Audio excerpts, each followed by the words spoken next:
अगली खबर का रुख करते हैं। आपको बता दें कि आज जारी होगा भारतीय जनता पार्टी का घोषणा पत्र। पीएम नरेंद्र मोदी जारी करेंगे घोषणा पत्र। बीजेपी राष्ट्रीय अध्यक्ष जेपी नड्डा भी इस बीच इस कार्यक्रम में शामिल होंगे। आपको बता दें कि रक्षा मंत्री राजनाथ सिंह, गृह मंत्री अमित शाह की मौजूदगी भी रहने वाली है। बीजेपी दफ्तर में जारी किया जाएगा ये संकल्प पत्र। अब इस संकल्प पत्र को लेकर लगातार कई कयास लगाए जा रहे हैं। क्या कुछ इसमें होगा, क्या कुछ वायदे किए जाएंगे जनता के साथ में, क्योंकि ये संकल्प पत्र बेहद महत्वपूर्ण है। 2024 के चुनावों के तारीखों के ऐलान के साथ ही लगातार तमाम पॉलिटिकल पार्टीज फिलहाल अपने घोषणा पत्र जारी कर रही है। जहां कांग्रेस और बीएसपी के द्वारा अपना घोषणा पत्र जारी कर दिया गया है। अखिलेश यादव ने भी अपना घोषणा पत्र जारी कर दिया है। वहीं इस बीच बीजेपी के घोषणा पत्र की लगातार इंतजार किया जा रहा है। आज बीजेपी का घोषणा पत्र जारी किया जाएगा और इस बीच इसके घोषणा पत्र में कहा जा रहा है कि ज्ञान के ऊपर फोकस होगा, उन 4 जातियों के ऊपर फोकस होगा जिसका पीएम नरेंद्र मोदी और बीजेपी हमेशा से जिक्र करती है, चाहे वो गरीब हो, युवा हो, अन्नदाता हो या फिर वो नारी शक्ति हो। और नारी शक्ति के ऊपर खासा फोकस किया जा सकता है। आने वाले सालों में बीजेपी क्या कुछ रणनीति होगी इस घोषणा पत्र के ऊपर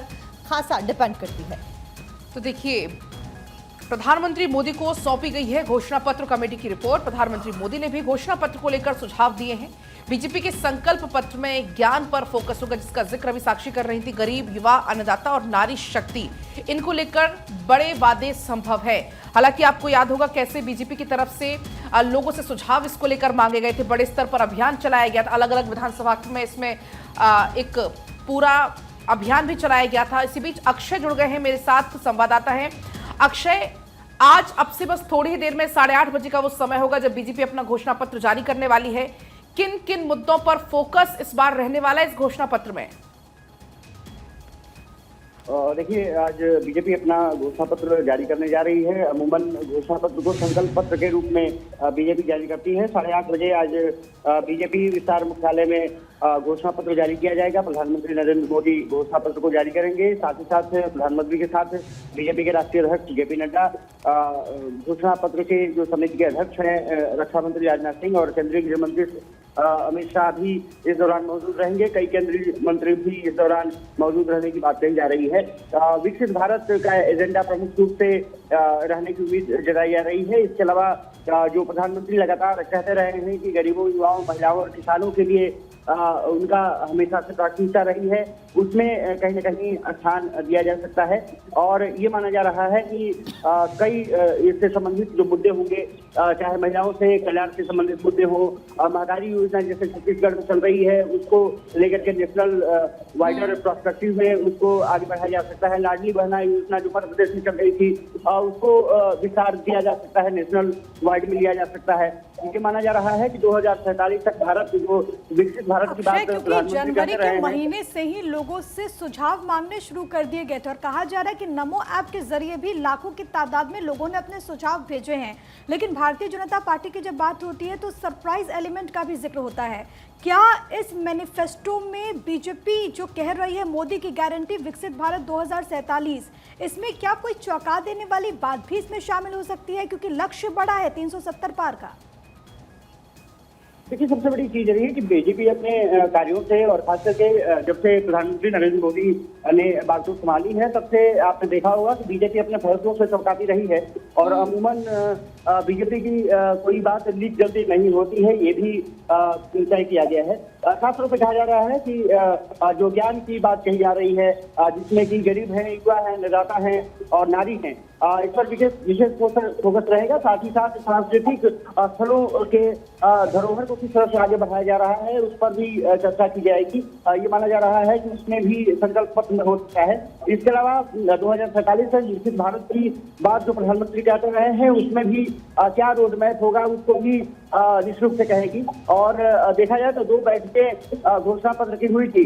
30 मार्च को घोषणा पत्र समिति की जो गठन हुआ था, उसके बाद 2 बैठकें राजनाथ सिंह के नेतृत्व में हुई थी और देश भर से सुझाव मांगे गए थे। नमो ऐप में जिसका आपने जिक्र किया और वहां से भी लोगों से संवाद किए गए थे नमो ऐप के जरिए। अक्षय, क्योंकि बहुत सारे सुझाव आए हैं सरकार के पास, क्योंकि 14 लाख के करीब ऐसे फीडबैक से जो आए हैं नमो ऐप के जरिए। अच्छा अक्षय, अगर हम और लोगों का घोषणा पत्र देखें, कांग्रेस का, आरजेडी का, जैसे कांग्रेस के घोषणा पत्र में कहा गया कि जो महिला हैं उन्हें 1 लाख साल का दिया जाएगा, यानी कि कि हर महीने करीब 8,000 रुपए, जिससे गरीबी खत्म हो जाएगी। फिर आरजेडी की तरफ से भी बड़े बड़े वादे किए गए। ये भी कहा गया कि 200 यूनिट फ्री बिजली पूरे देश भर में दी जाएगी। लेकिन भारतीय जनता पार्टी का कहना है कि वही वादे करेंगे जिनको पूरा किया जाएगा, यानी कि ऐसे बड़े लुभावन वादे नहीं करेंगे जिनको करने में मुश्किल हो।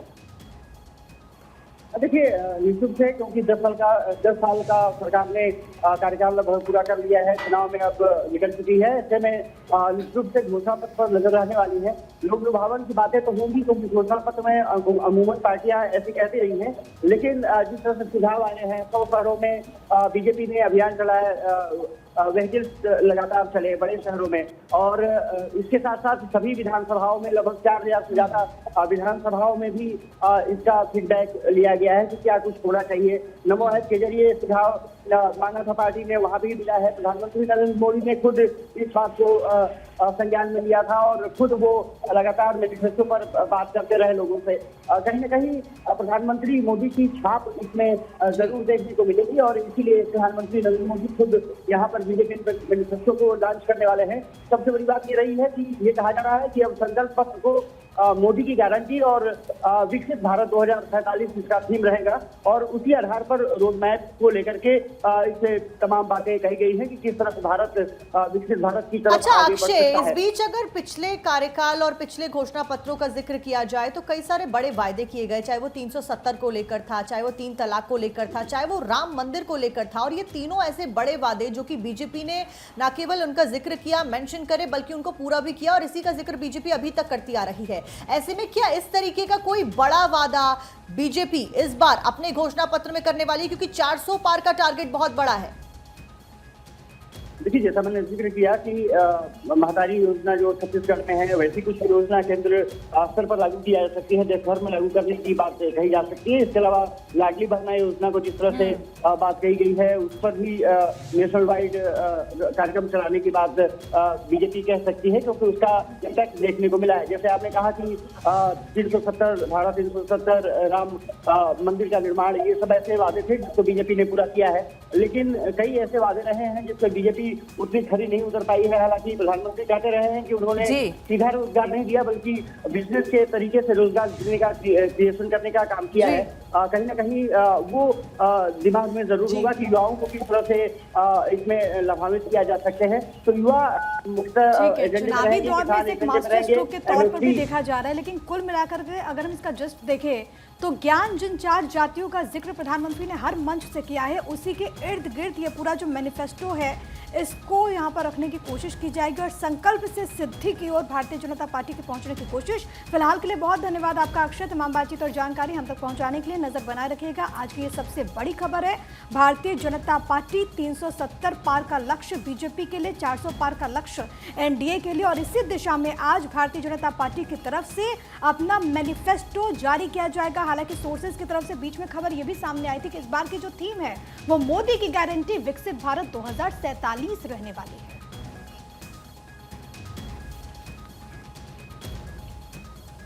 और अब चलिए आगे बढ़ेंगे। एक और बड़ी खबर आपको बताएंगे। आज मध्य प्रदेश और कर्नाटक में प्रधानमंत्री मोदी की रहने वाली है रैली। मध्य प्रदेश के होशंगाबाद में करेंगे दोपहर 12:45 पर जनसभा और उसके बाद कर्नाटक में रैली होगा, रोड शो होगा प्रधानमंत्री मोदी का। कर्नाटक के मैसूर में शाम के 5 बजे प्रधानमंत्री मोदी की रैली का कार्यक्रम है और मंगलुरु में 7:15 बजे रोड शो का कार्यक्रम है। तो आज से बैक टू बैक दौरे, रैलियां, रोड शो का कार्यक्रम प्रधानमंत्री मोदी का। सबसे पहले सुबह 8:30 बजे बीजेपी अपना मैनिफेस्टो जारी करेगी और उसके बाद दिन भर ये लगातार दौरों का दौर लगातार आपको देखने को मिलेगा। होशंगाबाद पहुंचने वाले हैं मध्य प्रदेश के, वहां पर जनसभा करेंगे, कर्नाटक में रैली और रोड शो करने वाले हैं। मैसूर में शाम के 5 बजे प्रधानमंत्री मोदी की रैली होगी और मंगलुरु में शाम के 7:15 बजे होने वाली है प्रधानमंत्री मोदी का रोड शो। तो प्रधानमंत्री मोदी बीते हालांकि कई दिनों से लगातार एक दिन में 2 से 3 राज्यों का वो दौरा कर रहे हैं, कहीं रोड शो कर रहे हैं, कहीं रैली कर रहे हैं, क्योंकि अब बहुत कम समय रह गया है फर्स्ट फेज की वोटिंग में। और ऐसे में आज से धुआंधार प्रचार प्रसार प्रधानमंत्री मोदी का आपको देखने को मिलेगा।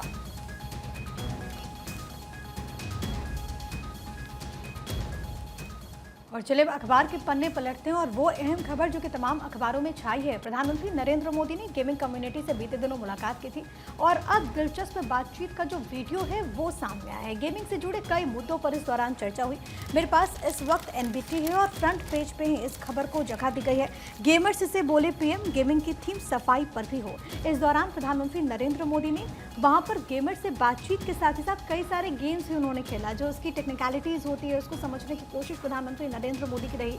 लेकिन अभिभावक के तौर पर उन्होंने गेमर से जब अपनी बात कही तो ये भी उन्होंने कहा कि गेमिंग और गैम्बलिंग में जो महीन सी लकीर है उसको चिन्हित करने की आवश्यकता है। किस तरीके से महिलाओं का भविष्य इस दिशा में हो, इसको लेकर के प्रधानमंत्री नरेंद्र मोदी ने संवाद किया। ये भी जाना कि कैसे आज के जो युवा हैं वो बड़ी तादाद में गेमिंग से जुड़ रहे हैं। साथ ही साथ प्रधानमंत्री ने यहाँ पर लोगों को प्रोत्साहित भी किया और कहा कि आप इससे और भी ज़्यादा कनेक्ट हो सकते हैं। लेकिन ये जो तस्वीरें सामने आ रही थी, हालांकि इसकी जो झलक थी वो तो कई दिन पहले से सामने आ चुकी थी। भारत 24 ने कहीं आपको वो तस्वीरें भी दिखाई थी, लेकिन उसके बाद ही पूरा जो वीडियो है उसका प्रसारण कल हुआ और कई सारे हंसी ठहाके वाले लम्हे भी कल हमने देखे प्रीति। बिल्कुल, और हम भी बाकायदा उस पर चर्चा कर रहे थे प्रिया। आगे बढ़ते हैं, बात भोपाल की भी कर लेते हैं। भोपाल की मस्जिद में मोदी के नारों की गूंज सुनाई दी। मोदी है तो मुमकिन है कि नारे लगे। अलीगंज जो हैदरी मस्जिद में ये नारे लगे और वो तस्वीरें आपको दिखाएंगे जो मस्जिद के अंदर बाकायदा आप देखेंगे किस तरीके से प्रधानमंत्री नरेंद्र मोदी की तस्वीर कुछ लोगों के हाथ में थी और बाकायदा उन्होंने कहा कि एक बार फिर से मोदी सरकार इस तरह के नारे, यानी कि आप समझिए क्योंकि विपक्ष ये कहता है कि कहीं ना कहीं जो मुसलमान समाज है वो बीजेपी को, प्रधानमंत्री नरेंद्र मोदी को पसंद नहीं करता, लेकिन उसके विपरीत ये तस्वीर और ये तस्वीर बताती है कि किस तरीके से बीजेपी, भारतीय जनता पार्टी, प्रधानमंत्री नरेंद्र मोदी की लोकप्रियता है और अब ये समाज भी बीजेपी के साथ है। प्रधानमंत्री नरेंद्र मोदी की तरफ से हर मंच पर इस बात का जिक्र किया गया है कि देखिए जो योजनाएं होती हैं, जो नीति होती है वो सबके लिए होती है, हिंदू हो, मुस्लिम हो, सिख हो, ईसाई हो, और ऐसे में उन योजनाओं का फायदा हर घर तक पहुंचती है। वो हिंदू मुस्लिम में कोई भेद नहीं करती। तो जाहिर सी बात है अगर हमने काम किया है, उसका फायदा लोगों को मिला है, तो फिर उसका कहीं ना कहीं असर नजर आएगा और वो होता हुआ इन तस्वीरों में दिख भी रहा है। जी,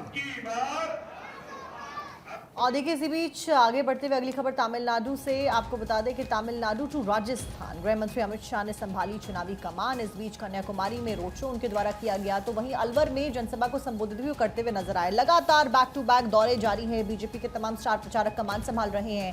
गृह मंत्री अमित शाह की बात करें तो कल हमने आपको दिखाया भी था, सुनवाया भी था किस तरीके से विपक्ष पर वार करते हुए नजर आए। पहले कन्याकुमारी में एक बड़ा रोड शो उनके द्वारा किया गया जहां पर बड़ी तादाद में लोग मौजूद रहे, नारे लगाते हुए नजर आए। बीजेपी सरकार की उपलब्धियां गृह मंत्री ने गिनवाई। उसके बाद वो राजस्थान पहुंचते हैं जहां पर वो जनसभा को संबोधित करते हैं। पलट, हालांकि उसके बाद नोएडा आने का कार्यक्रम भी था, लेकिन खराब मौसम के चलते नोएडा में चुनावी सभा में शामिल नहीं हो पाए अमित शाह। फोन से ही लोगों को संबोधित उनके द्वारा यहां किया गया। अलवर के बाद आना था नोएडा और नोएडा में करना था यहां पर सभा को संबोधित, लेकिन मौसम खराब है, मौसम अचानक करवट ले रहा है। इसके चलते तेज आंधी और बारिश की वजह से नोएडा का दौरा अमित शाह का रद्द हुआ और फोन से ही उनको फिर संबोधित करना पड़ा। और कल तो वो तस्वीरें भी सामने आई थी और सोशल मीडिया पर काफ़ी ज़्यादा ये तस्वीर वायरल भी है, जहां पर हेलीपैड पर दरअसल गृह मंत्री अमित शाह मौजूद थे, लेकिन मौसम खराब होने की वजह से उनका जो हेलीकॉप्टर था वो उड़ान नहीं भर पाया। उन्होंने लोगों से माफ़ी भी मांगी और उनको फ़ोन के माध्यम से उन्होंने संबोधित किया। राजस्थान में गृह मंत्री अमित शाह ने पूरी तरीके से जो कमान थी वो संभाली हुई है। अलवर में भूपेंद्र यादव के समर्थन में उन्होंने यहाँ पर जनसभा को संबोधित किया। कांग्रेस पर उन्होंने जमकर हमला बोला। इस दौरान कई विषयों का उन्होंने जिक्र किया। राजस्थान की बात होती है तो 25 लोकसभा की सीटें हैं और यहाँ पर इसको साधने की कोशिश लगातार भारतीय जनता पार्टी के तमाम जो बड़े चेहरे हैं वो कर रहे हैं। पीएम का दौरा हो चुका है। बीजेपी के जो चाणक्य कहे जाते हैं केंद्रीय गृह मंत्री अमित शाह यहाँ पर पहुंचे। अलवर में उन्होंने पूरी तरीके से चुनावी कमान संभाली हुई थी। यहाँ पर उन्होंने भूपेंद्र यादव के समर्थन में जनसभा की, लोगों से उनके पक्ष में मताधिकार का उपयोग करने की उन्होंने अपील की। इस दौरान कई विषयों को लेकर के उन्होंने कांग्रेस पर सवाल उठाए। कांग्रेस पर परिवारवाद को लेकर के, भ्रष्टाचार के मसले पर भी उन्होंने घेरा। मल्लिकार्जुन खड़गे का जिस तरीके का स्टेटमेंट सामने आया था 370 को लेकर के, उस पर भी अमित शाह हमलावर नजर आए। प्रीति, बिल्कुल, और देखिए तो वहीं महाराष्ट्र में राहुल गांधी का चुनावी शंखनाद। आपको बता दें किस तरीके से अभियान भी उन्होंने वहां पर चलाया। भंडारा में जनसभा को संबोधित किया, न्याय का वादा किया। राहुल गांधी की तरफ से महाराष्ट्र में रैली की गई, चुनावी अभियान किया गया, जनता को साधने की कोशिश राहुल गांधी कांग्रेस पार्टी लगातार कर रही है और ऐसे में बड़े बड़े वादे जनता से किए जा रहे हैं। ये तक कहा जा रहा है कि अगर हमारी सरकार आती है तो जातिगत जनगणना हम कराएंगे। इसके अलावा भी तमाम ऐसे लिस्ट है, तमाम ऐसी फहरिस्त, जैसे कि मैंने पहले कहा था कि क्योंकि महिलाओं को लेकर कहा जा रहा है कि अगर हमारी सरकार आती है तो 1 लाख सालाना दिया जाएगा, 200 यूनिट फ्री बिजली दी जाएगी। तो कहीं ना कहीं वो लोक लुभावन वादे जनता से उनके बीच में पहुंच कर किए जा रहे हैं और ये बताया जा रहा है कि ये जो सरकार है भारतीय जनता पार्टी की किस तरीके से अन्याय कर रही है और इसीलिए बाकायदा राहुल गांधी की तरफ से न्याय यात्रा निकाली गई ये संदेश देने के लिए। लेकिन इसका कितना असर हुआ आगे ये कुछ दिनों में पता चल जाएगा। और देखिए इस बीच चुनावों का जिक्र हो रहा है। रक्षा मंत्री राजनाथ सिंह छत्तीसगढ़ के दौरे पर रहे। बलौदा में चुनावी सभा को उनके द्वारा संबोधित किया गया। कांग्रेस पर इस दौरान जमकर निशाना साधते हुए रक्षा मंत्री राजनाथ सिंह नजर आए। तो कुल मिलाकर चाहे गृह मंत्री अमित शाह और रक्षा मंत्री राजनाथ सिंह हो, खुद प्रधानमंत्री नरेंद्र मोदी हो या फिर उत्तर प्रदेश के मुख्यमंत्री योगी आदित्यनाथ ही क्यों ना हो, ये स्टार प्रचारक सभी अलग अलग राज्यों का दौरा कर रहे हैं। राजनाथ सिंह की अगर बात की जाए तो कल वो छत्तीसगढ़ में मौजूद रहे और अगर देखा जाए तो कुल मिलाकर जो ये सभी बड़े नेता है अलग अलग दिन अलग अलग राज्य में जा रहे हैं, एक एक दिन में कई कई राज्यों को कवर कर रहे हैं। अभी आज से प्रधानमंत्री नरेंद्र मोदी के बैक टू बैक दौरों का सिलसिला शुरू होने वाला है, जिसमें वो आने वाले 4 दिनों में 8 राज्यों का दौरा भी करने वाले हैं। और अब फैक्ट फाइल में बात होगी डॉक्टर भीमराव अंबेडकर की, क्योंकि आज उनकी जयंती है। तीनों गोलमेज सम्मेलन में हिस्सा उन्होंने लिया। स्वतंत्र भारत के पहले मंत्रिमंडल में कानून मंत्री वो बने। भारतीय संविधान का जनक उन्हें कहा जाता है। इंडिपेंडेंट लेबर पार्टी का गठन उनके द्वारा किया गया। 1990 में भारत रत्न से सम्मानित किया गया। तो आज डॉक्टर भीमराव अंबेडकर की जयंती है। भारतीय संविधान के जनक उन्हें कहा जाता है। इंडिपेंडेंट लेबर पार्टी का गठन डॉक्टर भीमराव अंबेडकर की तरफ से किया गया और 1990 में भारत रत्न जो सर्वोच्च सम्मान है उनसे सम्मानित किया गया, नवाजा गया।